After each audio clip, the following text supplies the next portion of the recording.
عمر بن الخطاب رضی اللہ عنہ سے روایت ہے کہ رسول اللہ صلی اللہ علیہ وسلم نے فرمایا، جس طرح نصرانیوں نے عیسیٰ ابن مریم علیہ السلام کے بارے میں غلو کیا تو تم میرے بارے میں ایسا غلو نہ کرو، میں تو اللہ کا بندہ ہوں، پس تم کہو محمد صلی اللہ علیہ وسلم اللہ کے بندے اور اللہ کے رسول ہیں۔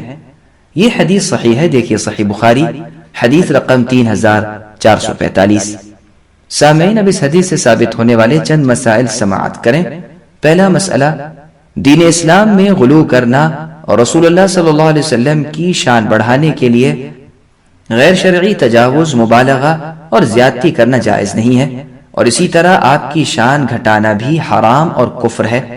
دوسرا مسئلہ، رسول اللہ صلی اللہ علیہ وسلم مخلوق میں سب سے اعلیٰ ہونے کی باوجود سب سے زیادہ عاجزی اور تواضع فرماتے تھے، اور ہمارے لیے آپ کی سیرت مبارکہ میں اسوہ حسنہ ہے۔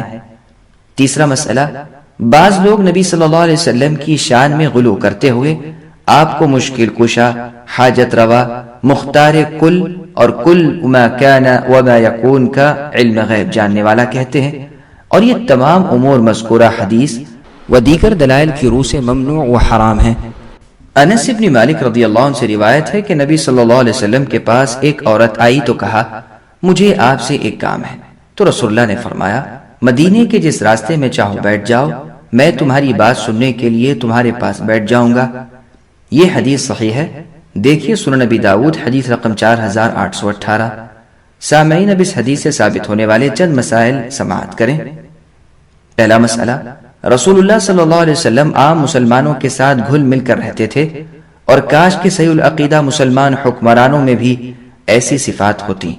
دوسرا مسئلہ، حسب استطاعت ایک دوسرے سے معروف میں ہر ممکن تعاون کرنا چاہیے۔ تیسرا مسئلہ، حدیث میں مذکورہ عورت انصاری تھیں، لیکن ان کا نام معلوم نہیں ہے، رضی اللہ عنہ۔ چوتھا مسئلہ، شبہات والے امور سے بہت دور رہنا چاہیے، اور اس بات کا پورا خیال رکھنا چاہیے کہ لوگوں کے دلوں میں کسی قسم کا شک و شبہ پیدا نہ ہو۔ پانچواں مسئلہ، اجنبی عورت کے ساتھ تنہائی میں ملاقات جائز نہیں ہے۔ انس بن مالک رضی اللہ عنہ سے روایت ہے کہ رسول اللہ صلی اللہ علیہ وسلم کو جو کی روٹی اور باسی چربی کی طرف دعوت دی جاتی تو آپ قبول فرما لیتے تھے، اور آپ کی ذرہ ایک یہودی کے پاس رہن تھی، لیکن وفات تک آپ کے پاس اس رہن کو چھڑانے کے لیے کوئی چیز نہیں تھی۔ یہ حدیث صحیح ہے، دیکھیے سنن ترمذی حدیث رقم 1215۔ انس بن مالک رضی اللہ عنہ سے روایت ہے کہ صحابہ کے نزدیک رسول اللہ صلی اللہ علیہ وسلم سے زیادہ کوئی بھی محبوب نہیں تھا۔ فرمایا، جب صحابہ آپ کو دیکھتے تو آپ کے لیے کھڑے نہیں ہوتے تھے، کیونکہ وہ جانتے تھے کہ رسول اللہ اسے ناپسند کرتے ہیں۔ یہ حدیث صحیح ہے، دیکھیے سنن ترمذی حدیث رقم 2754۔ سامعین، اب اس حدیث سے ثابت ہونے والے چند مسائل سماعت کریں۔ پہلا مسئلہ، کسی کے لیے قیام کرنے یعنی کھڑے ہونے کی دو حالتیں ہیں۔ پہلا، کسی کے احترام میں قیام کی طرح کھڑے ہو جانا، جیسا کہ بعض اسکولوں اور نام نہاد پیر خانوں میں ہوتا ہے۔ اس حدیث میں مذکورہ قیام سے یہی قیام مراد ہے، اور ایسا قیام کرنا حرام ہے۔ دوم، کسی مریض یا زخمی کو کسی چیز سے اتارنے، مہمان کے استقبال کے لیے، اور آنے والے کو سلام، مصافحہ یا معانقہ یعنی گلے ملنے کے لیے قیام کرنا، یہ قیام جائز ہے، جیسا کہ دوسری حدیث سے ثابت ہے۔ دوسرا مسئلہ، صحابہ کرام رضی اللہ عنہم اتباع سنت میں سب سے مقدم اور آگے تھے۔ تیسرا مسئلہ، رسول اللہ صلی اللہ علیہ وسلم کی محبت آپ کی پیروی میں ہے، نہ کہ غیر شرعی امور سر انجام دینے میں۔ انس بن مالک رضی اللہ عنہ سے روایت ہے کہ رسول اللہ صلی اللہ علیہ وسلم نے فرمایا، اگر مجھے تحفے میں کسی بکری کا کھر بھی دیا گیا تو قبول کر لوں گا، اور اگر اس پر دعوت دی گئی تو قبول کر لوں گا۔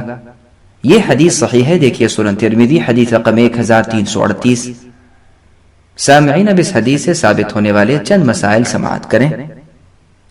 پہلا مسئلہ، اگر کوئی صحیح العقیدہ مسلمان بھائی خلوص سے دعوت دے تو یہ دعوت قبول کر لینی چاہیے، اگرچہ کسی معمولی چیز کی ہی دعوت کیوں نہ ہو، اور خواجہ شکم نواز بننے کی کوشش ہرگز نہیں کرنی چاہیے۔ دوسرا مسئلہ، رسول اللہ صلی اللہ علیہ وسلم تواضع و انکساری کے سب سے اعلیٰ مقام پر فائز تھے۔ جابر بن عبداللہ انصاری رضی اللہ عنہما سے روایت ہے کہ رسول اللہ صلی اللہ علیہ وسلم میرے پاس پیدل تشریف لائے، آپ کسی خچر یا ترکی گھوڑے پر سوار نہیں تھے۔ یہ روایت صحیح ہے، دیکھیے سنن ترمذی حدیث رقم 3851، نیز دیکھیے صحیح بخاری حدیث رقم 6723۔ انس بن مالک رضی اللہ عنہ سے روایت ہے کہ ایک درزی صحابی نے نبی صلی اللہ علیہ وسلم کی دعوت کی تو رسول اللہ کی خدمت میں ثرید شوربہ پیش کیا جس میں کدو تھے۔ رسول اللہ صلی اللہ علیہ وسلم کدو کھانے لگے اور آپ کدو پسند کرتے تھے۔ انس رضی اللہ عنہ نے فرمایا، میرے لیے جو کھانا بھی تیار کیا جاتا ہے اگر اس میں کدو ڈال سکوں تو اس میں ضرور ڈالتا ہوں۔ یہ حدیث صحیح ہے، دیکھیے صحیح مسلم حدیث رقم 2041۔ سامعین، اب اس حدیث سے ثابت ہونے والے چند مسائل سماعت کریں۔ پہلا مسئلہ، کدو پسندیدہ اور مفید سبزی ہے۔ دوسرا مسئلہ، صحابہ کرام ہر اس چیز کو پسند کرتے تھے جسے رسول اللہ صلی اللہ علیہ وسلم پسند فرماتے تھے۔ تیسرا مسئلہ، صحابہ کرام رضی اللہ عنہم کی توہین کرنا حرام بلکہ اولیاء اللہ سے دشمنی اور عداوت ہے، اور یہ اصل میں اللہ تعالیٰ سے اعلان جنگ ہے، اور یہ ظاہر ہے کہ ایسا کرنے والا شخص دنیا اور آخرت میں ذلیل اور رسوا ہوگا انشاءاللہ۔ عمرہ بنت عبد الرحمن تابعیہ رحمہ اللہ سے روایت ہے کہ میں نے ام المؤمنین عائشہ رضی اللہ عنہا سے کہا، رسول اللہ صلی اللہ علیہ وسلم گھر میں کیا کام کرتے تھے؟ انہوں نے فرمایا، آپ انسانوں میں سے ایک انسان بشر تھے، اپنے کپڑے جوؤں سے صاف کر لیتے، بکری کا دودھ دہتے اور اپنے کام خود ہی کرتے تھے۔ یہ حدیث صحیح ہے، دیکھیے الادب المفرد الامام بخاری حدیث رقم 541۔ سامعین، اب اس حدیث سے ثابت ہونے والے چند مسائل سماعت کریں۔ پہلا مسئلہ، رسول اللہ صلی اللہ علیہ وسلم بلحاظ جنس کے ایک بشر ہیں بلکہ مطلقاً افضل البشر اور نور ہدایت ہیں۔ دوسرا مسئلہ، گھر کے مالک کا گھر کے کام خود سر انجام دینا معیوب نہیں بلکہ پسندیدہ ہے۔ تیسرا مسئلہ، یفلی کا مطلب جوئیں تلاش کرنا ہے۔ چوتھا مسئلہ، بکری کا دودھ بہت فائدہ مند ہے۔ پانچواں مسئلہ، اہل ایمان کا نبی صلی اللہ علیہ وسلم کو رسول اور بشر کہنا توہین نہیں بلکہ عین ایمان ہے۔